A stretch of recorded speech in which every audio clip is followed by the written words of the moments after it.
पिथौरागढ़ से आज की सबसे बड़ी खबर मिल रही है कि चाइना बॉर्डर को जोड़ने वाले धारचूला तवाघाट हाईवे पर काफी लैंडस्लाइड हुआ है। पूरी पहाड़ी टूटकर सड़क पर आ गई है। विशालकाय पहाड़ी पल भर में दरक कर रोड और काली नदी में जा गिरी। तस्वीरों में साफ देखा जा सकता है कैसे पूरा पहाड़ दरक रहा है। जिस वक्त पहाड़ी दरकी उस समय रोड खाली था, नहीं तो बड़ा हादसा हो सकता था। भारी भूस्खलन होने से हाईवे पूरी तरह से बंद हो गया है और कई गाड़ियां सड़क के दोनों ओर फंस गई हैं। प्रशासन और बीआरओ की टीम मौके पर है, लेकिन हाईवे पर मलबा और बोल्डर भारी मात्रा में गिरने से इसे जल्द खोल पाना आसान नहीं होगा। इस हाईवे पर धारचूला से तवाघाट तक चौड़ीकरण का काम भी चल रहा है। आपको बता दें कि तवाघाट हाईवे चाइना बॉर्डर को जाने वाला अहम हाईवे है।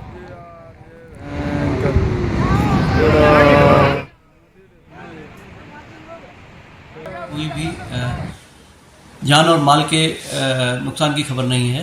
रोड जरूर बंद है। मौके पर वर्तमान में एसडीएम और बीआरओ की एजेंसियां रोड वाइडनिंग इक्विपमेंट्स और जेसीबी वगैरह के साथ में मौके पर हैं और रोड को शीघ्र ही खोल दिया जाएगा।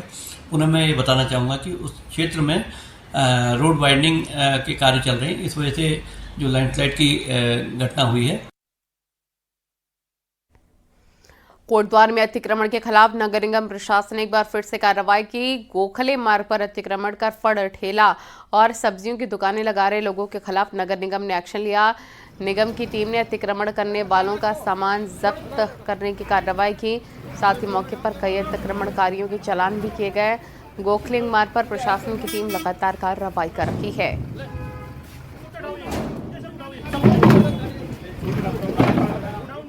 की शिकायत आ रही थी कुछ समय से, लगातार इसमें अभियान चलते रहते हैं और समय समय पर इसमें कार्रवाई की जाती रहती है। तो आज भी कार्रवाई की गई है और जो हमारे बीच रास्ते में सड़क को बाधित कर रहे थे उन सभी के खिलाफ कार्रवाई की गई है। जो ठेलियाँ जो अवैध रूप से बिना लाइसेंस के वहाँ पर थी उन सब के खिलाफ कार्रवाई की गई है। उनको सीज भी कर लिया गया और कई सारे इस प्रकार के जो अवैध रूप से रेडी वाले थे उनका सामान भी जब्त कर लिया गया है। हरिद्वार में एआरटीओ की ट्रैवल एजेंसियों पर हुई छापेमारी से हड़कंप मच गया है। रेलवे स्टेशन के पास एआरटीओ ने अपनी टीम के साथ पहुंचकर ट्रैवल एजेंसियों पर रजिस्ट्रेशन की जांच की, तो कई एजेंसी संचालक रजिस्ट्रेशन नहीं दिखा पाए। एआरटीओ की छापेमारी में कई ट्रैवल एजेंसियों के ऑफिस, चाय की दुकान, पान की खोखे कई तंग गलियों में अवैध रूप से चलती हुई पाई गई। एआरटी को कहना है कि नियमों के खिलाफ चल रही ट्रैवल एजेंसियों को नोटिस दिया जाएगा और अगर रजिस्ट्रेशन नहीं कराया जाता है तो उन पर कार्रवाई होगी। आपको बता दें कि हरिद्वार में सैकड़ों ट्रैवल एजेंसी बिना रजिस्ट्रेशन के अवैध रूप से चल रही हैं, जिसको लेकर एक्शन हो रहा है।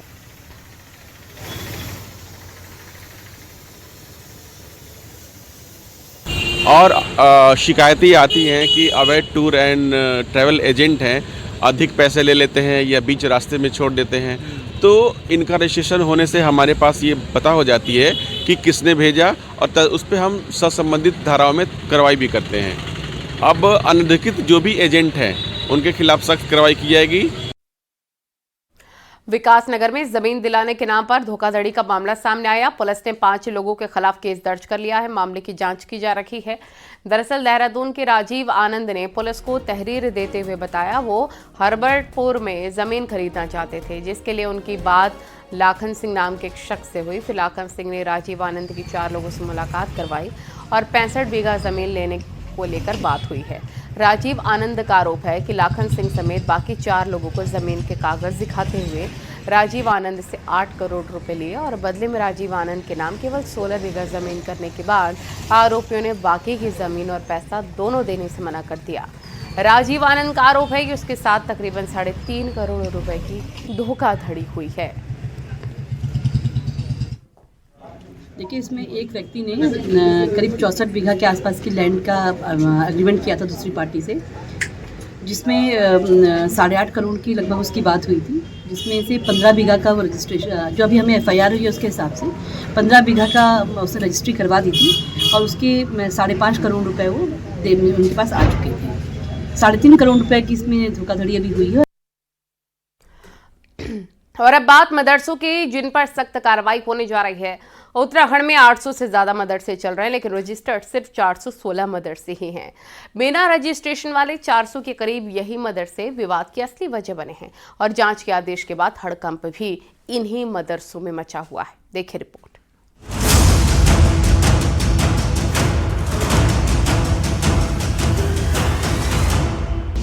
देहरादून के विकास नगर से लेकर डाक पत्थर तक खुशालपुर, ढालीपुर, जीवनगढ़, ढकरानी, वैरागीवाला, माजरी, परवल, रामपुर, कुल्हाड़ और कुंजा ग्रांट मदरसों का गढ़ बना हुआ है।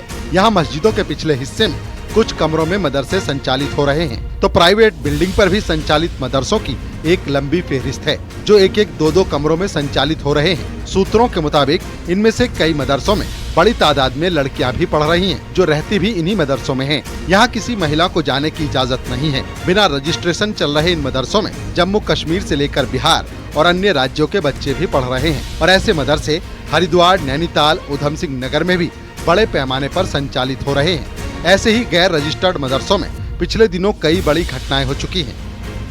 इसी साल जुलाई में देहरादून की आजाद कॉलोनी में संचालित एक मदरसे में फूड प्वाइजनिंग की शिकायत पर बाल अधिकार संरक्षण आयोग की टीम ने दौरा किया तो मदरसा अवैध निकला, जो कहीं भी रजिस्टर्ड नहीं था। यहाँ 250 बच्चे पढ़ रहे थे, जिनमें ज्यादातर बिहार के थे। नैनीताल के जोलीकोट, गोलापार और सिरोली कला में पिछले साल अवैध रूप से संचालित 3 मदरसे पाए गए थे। नैनीताल के वीरभट्टी में संचालित मदरसे में बच्चों का यौन शोषण हो रहा था। यहाँ 24 बच्चे बीमार मिले थे। यूएस नगर के सिरोली कला मदरसे में 35 बच्चे पढ़ रहे थे, लेकिन इस मदरसे में पानी पीने तक की सुविधा नहीं थी। जो वहाँ की फैसिलिटीज हैं ज्यादातर मदरसों की, दे आर, उनके नंबर और फैसिलिटी में कोई मैच ही नहीं है। मतलब अगर 150 बच्चा है और वो 2 ही कमरों में ठूसा गया है। दूसरी बात, वहाँ पर जो शिकायतें आती रही हैं कि उनके साथ जो सलूक होता था, जो बहुत एक हाईलाइट भी हुआ था रुद्रपुर का मदरसे का, जो, और अगर किसी ने कभी भी शिकायत कर दी तो फिर वो सामाजिक रूप से उसका इतना बहिष्कार और उसके ऊपर इतना प्रेशर आ जाता था कि कोई आसानी से अपना वहाँ पे जाने वाले बच्चों के अभिभावक जो है वो अपना मुंह नहीं खोल पाते थे। अभी विकास नगर के बारे में हमें आया है कि कुछ मदरसे जो लड़कियों के, छात्राओं के हैं, वो वहाँ चल रहे हैं। तो अगर हमें ये मिलता है कि वहाँ महिलाएं जो हैं वो टीचर्स नहीं हैं, या वो जो उनके संचालन के लिए अगर महिलाओं की भागीदारी नहीं है, तो उसका हम संज्ञान हमारे मौखिक तौर से आया हमारे सामने और उस पर हम कार्रवाई करेंगे। मुख्यमंत्री पुष्कर सिंह धामी के आदेश के बाद अब जांच की कार्रवाई शुरू हो चुकी है। जिलों में डीएम की अध्यक्षता में पुलिस, बाल विकास विभाग, राजस्व विभाग, अल्पसंख्यक कल्याण विभाग की कमेटी गठित कर जांच शुरू हो चुकी है, जिसके तहत इन मदरसों की फंडिंग सोर्स, डॉक्यूमेंट, जमीन के कागजात चेक किए जा रहे हैं। जिला स्तर पर भी डीएम की अध्यक्षता में जो है एक सर्वसमावेशक सभी विभागों की एक समिति बनी है। जो समिति जो है जिला स्तर पर जो पंजीकरण है इनका मदरसों का, वो चेक किया जाएगा और इसमें जो है 1 माह के भीतर जो है इसमें रिपोर्ट सबमिट की जाएगी। इन मदरसों की जांच के लिए पुलिस की लोकल इंटेलिजेंस यूनिटों को भी एक्टिव कर दिया गया है। मुख्यमंत्री ने गैर पंजीकृत ऐसे सभी मदरसों की जांच रिपोर्ट 1 महीने के भीतर तलब की है। प्रशासन के एक्शन में आने के बाद अवैध मदरसा संचालकों में हड़कंप मच गया है। सूत्रों के मुताबिक कई मदरसों को रातों रात बंद कर दिया गया है, तो कई मदरसों में पढ़ रहे बाहरी राज्यों के बच्चों को वापस भेजा जा रहा है। न्यूज़ 18 के लिए देहरादून से सुनील नवप्रभात की रिपोर्ट।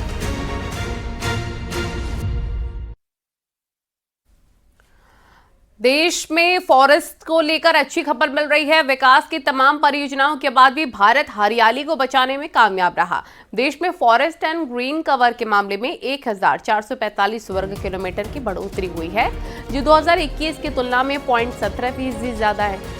केंद्रीय वन मंत्री भूपेंद्र यादव ने रिपोर्ट जारी की है। कार्यक्रम में वन मंत्री सुबोध उनियाल भी मौजूद रहे। देश में फॉरेस्ट कवर में 3.46% की बढ़ोतरी हुई। 2021 में फॉरेस्ट एंड ट्री कवर 21.71% था। 2023 में बढ़कर ये 25.17% हो गया है। उत्तराखंड के फॉरेस्ट कवर में कमी आई है। इनसाइड रिजर्व फॉरेस्ट में करीब 14 वर्ग किलोमीटर की कमी और आउटसाइड रिजर्व फॉरेस्ट में भी करीब 9 वर्ग किलोमीटर की कमी आई है।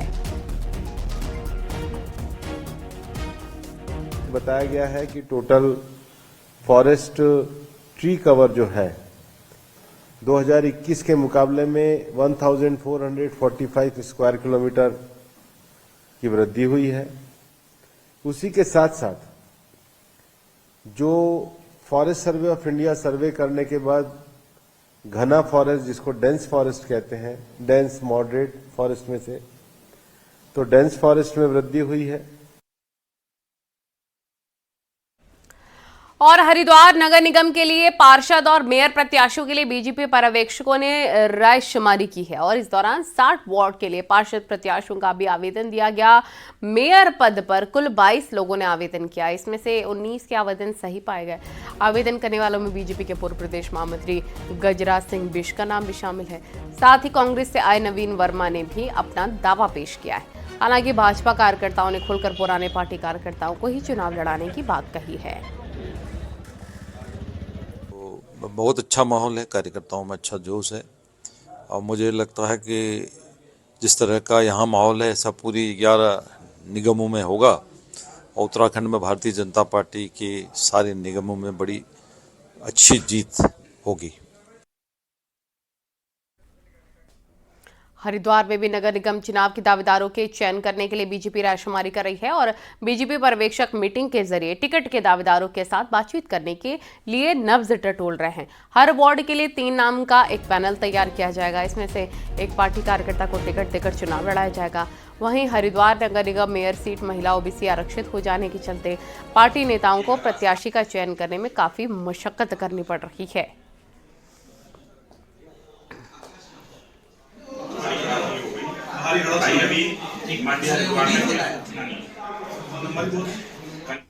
देहरादून नगर निगम प्रदेश का सबसे बड़ा नगर निगम है, लेकिन 15 साल से कांग्रेस अब तक कोई चुनाव नहीं जीत पाई है। इस बार भी विपक्ष में बैठी कांग्रेस ने न कोई बड़ा चेहरा दिख रहा है, न कोई बड़ी तैयारी। देखिए रिपोर्ट।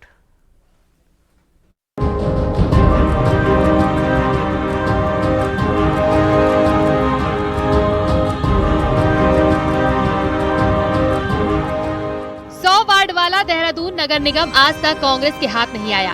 15 साल से नगर निगम की सत्ता पर बीजेपी का कब्जा है, तो इस बार भी कांग्रेस में देहरादून नगर निगम जीतने की कोई खास तैयारी नहीं दिख रही। पार्टी का दावा है कि करीब 12 नेता मेयर के लिए दावा कर चुके हैं, लेकिन खबर है कि कांग्रेस को राजधानी में मजबूत और बड़ा चेहरा नहीं मिल पा रहा जो बीजेपी के इलेक्शन मैनेजमेंट का मुकाबला कर सके, जबकि नगर निगम क्षेत्र के 7 विधायक बीजेपी के हैं। ये बार बार बीजेपी जीत रही है और हमको मजबूत कैंडिडेट यहाँ पर उतारना पड़ेगा और बहुत से उम्मीदवार सामने आए हैं, 10-12 कैंडिडेट सामने हैं। कांग्रेस की कोशिश है कि मजबूत उम्मीदवार आए, सही चेहरा सामने आए और जिसकी अच्छी पकड़ भी हो। इस प्रयास में हम लोग लगे हुए हैं। नगर निगम बनने के बाद 2 बार कांग्रेस उम्मीदवार सूर्यमान धस्माना रहे, तो पिछली बार 2018 में पूर्व मंत्री दिनेश अग्रवाल ने चुनाव लड़ा। लेकिन अब दिनेश अग्रवाल बीजेपी में है और सूर्यकांत धस्माना ने भी दावेदारी नहीं की।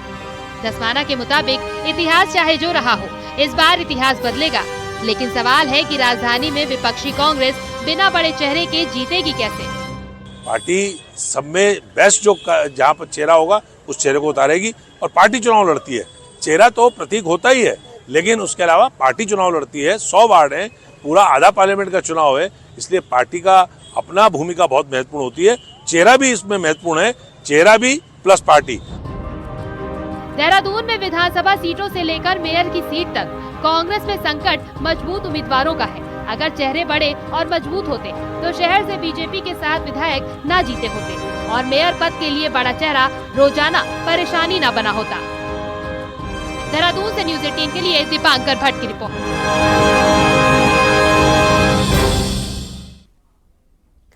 पुलिस जनता के द्वार कार्यक्रम जनवरी महीने से शुरू होने जा रहा है। इसमें गढ़वाल रेंज में आईजी गढ़वाल राजीव स्वरूप मंडल के सभी 7 जिलों का दौरा करेंगे। साथ ही जनता से बातचीत के लिए गांव-गांव में पहुंचकर जनता से बातचीत करेंगे। इस दौरान पुलिस और जनता को आपस में जोड़ने की कोशिश होगी। गांव-गांव जाकर लोगों की समस्याओं का समाधान किया जाएगा। एक पर्टिकुलर प्रॉब्लम होती है गाँव की, तो उसको समझा जाएगा। महिला सुरक्षा है, उसको और कितना सुदृढ़ किया जाए और उनसे फीडबैक लिया जाएगा कि और बेहतर रूप से कैसे पुलिसिंग का रीच जो है वो गांव तक हो। पिथौरागढ़ के बुंगाचीना में हुई विभत्स और दर्दनाक हत्या का खुलासा पुलिस ने कर दिया है। पुलिस ने हत्या के आरोपी 2 लोगों को पकड़ा है। गुरुवार की रात अल्मोड़ा के युवक नीरज नैनवाल के साथ मारपीट की गई थी और इस दौरान नीरज को डंडे से इतना ज्यादा पीटा गया कि उसकी मौत हो गई। नीरज का जबड़ा और पैर तक टूटे मिले थे। बताया जा रहा है कि नीरज के शरीर की कई हड्डियां तक टूट गई। पुलिस ने हत्या के आरोपी विक्रम सिंह उर्फ बबलू बिष्ट और राजेश गौड़ा उर्फ रक्कू को गिरफ्तार कर लिया है। पुलिस ने हत्या में इस्तेमाल डंडे को भी बरामद कर लिया है। 24 आवर्स ये घटना का अनावरण किया गया है, जिसमें 2 व्यक्तियों को घटना में संलिप्त होने के कारण उनको गिरफ्तार किया गया है, जिनके नाम इस प्रकार है: विक्रम सिंह बिष्ट उर्फ बबलू व राजेश गेड़ा उर्फ रक्कू। कॉर्बेट टाइगर रिजर्व से एक हैरानी भरा मामला आया है। यहाँ के बिजरानी जोन में एक वयस्क टस्कर हाथी को एक बाघ ने मार गिराया है। बताया जा रहा है कि इस टस्कर हाथी के पीछे ये बाघ 3 दिन से पड़ा हुआ था। ऐसा माना जा रहा है कि हाथी थककर रास्ते के पास ही गिर गया, जहां उसकी मौत हो गई। टस्कर हाथी के दोनों दांत सुरक्षित हैं। अब मौत से ज़्यादा जो कारण है मौत के, वो पता लगाने के लिए पोस्टमार्टम कराया जा रहा है। आपको बता दें कि जंगल में बाघ कभी भी हाथियों पर हमला नहीं करता है, हाथियों से दूर ही रहता है। लिहाजा ये हैरानी भरा मामला माना जा रहा है। एक टाइगर 2-3 दिन से उसके पीछे लगा हुआ था। उसका स्टाफ के पास वीडियो भी है और कल रात भी उसके पीछे था और इसको थका के और यहाँ पर गिराया गया है। लेकिन इससे पहले कि टाइगर इसको कुछ और इंजरी पहुंचा था, इसको देख लिया गया और उसके बाद टीम यहाँ पर तैनात है। अभी इसका पोस्टमार्टम होना है एंड उसके बाद और चीज़ें पता चलेंगी, बट कोई पोचिंग का थिंग जो है रूल आउट है। टिहरी में चल रहे वर्ल्ड एक्रो चैंपियनशिप में स्थानीय लोगों और पर्यटकों के लिए पैराग्लाइडिंग की मुफ्त फ्लाइट रखी गई है, लेकिन पर्यटक विभाग की लापरवाही के चलते अव्यवस्थाओं का बोलबाला है। पैराग्लाइडिंग की फ्लाइट के लिए एक ही काउंटर होने और अव्यवस्था के चलते दूर दराज से फ्लाइट के लिए रजिस्ट्रेशन कराने पहुंच रहे लोगों को फॉर्म नहीं मिल पा रहा है। कई लोग रजिस्ट्रेशन के बावजूद फ्लाइट नहीं कर पाए। वहीं रजिस्ट्रेशन काउंटर पर लगे कर्मचारियों की भी बैकडोर से पैसे के लेन देन का भी आरोप है, जिससे कई पर्यटक मायूस होकर वापस लौट गए। काउंटर कर रहे हैं, सुबह से हम 8:30 बजे से आए हुए हैं, 2 बजे नंबर आ रहा है। कुछ लोग वो चले गए हैं बाहर के, कोई पिथौरागढ़ का आया हुआ था और कोई बेचारा सिक्किम का आया हुआ था। बड़े फ्रस्ट्रेट होकर लोग गए। हमें बड़ा दुख होता है कि यहाँ के लोग इतना गवर्नमेंट सब कुछ कर रही है, लेकिन अव्यवस्था ही अव्यवस्था है। थोड़ा टेक्निकली होता है, विंड प्रेशर और इसके ऊपर डिपेंड करता है। कई बार होता है कि सुबह विंड नहीं थी, शाम को ज़्यादा विंड आ जाती है, तो कुछ लोग साइड पे जाके भी वापस आते हैं, तो उस कारण इसमें दिक्कत आ जाती है, क्योंकि ये डिपेंडेंट गेम है हवा के ऊपर। अब आपको दिखाते हैं पहाड़ का प्रसिद्ध छलिया डांस, जो कुमाऊनी शादियों की जान है। पहाड़ों पर हर छोटे बड़े शुभ कार्य में छलिया डांस से ही स्वागत किया जाता है और अब तो छलिया कलाकारों की मांग साल भर पूरे देश में होने लग गई है। इसीलिए सरकार भी तेजी से छलिया दलों को रजिस्टर्ड करा रही है।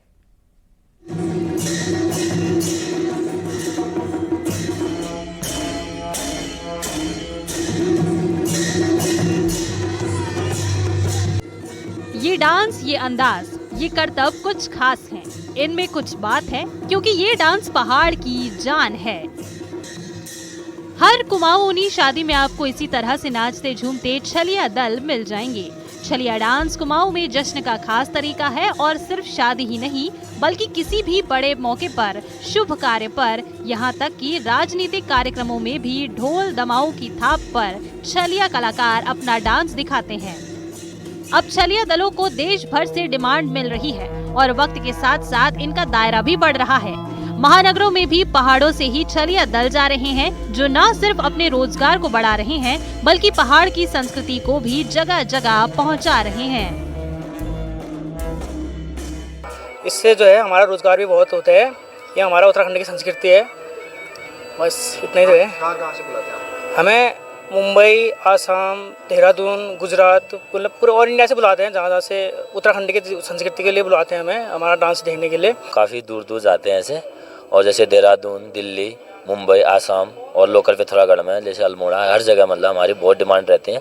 और वैसे उत्तराखंड में वैसे हमारे यहाँ बहुत सांस्कृतिक छलिया दल बहुत मान्य में रहते हैं, मतलब बहुत ज़्यादा माना जाता है। पहाड़ों पर होने वाले हर मेले और कार्यक्रम में भी छलिया डांस दिख जाता है।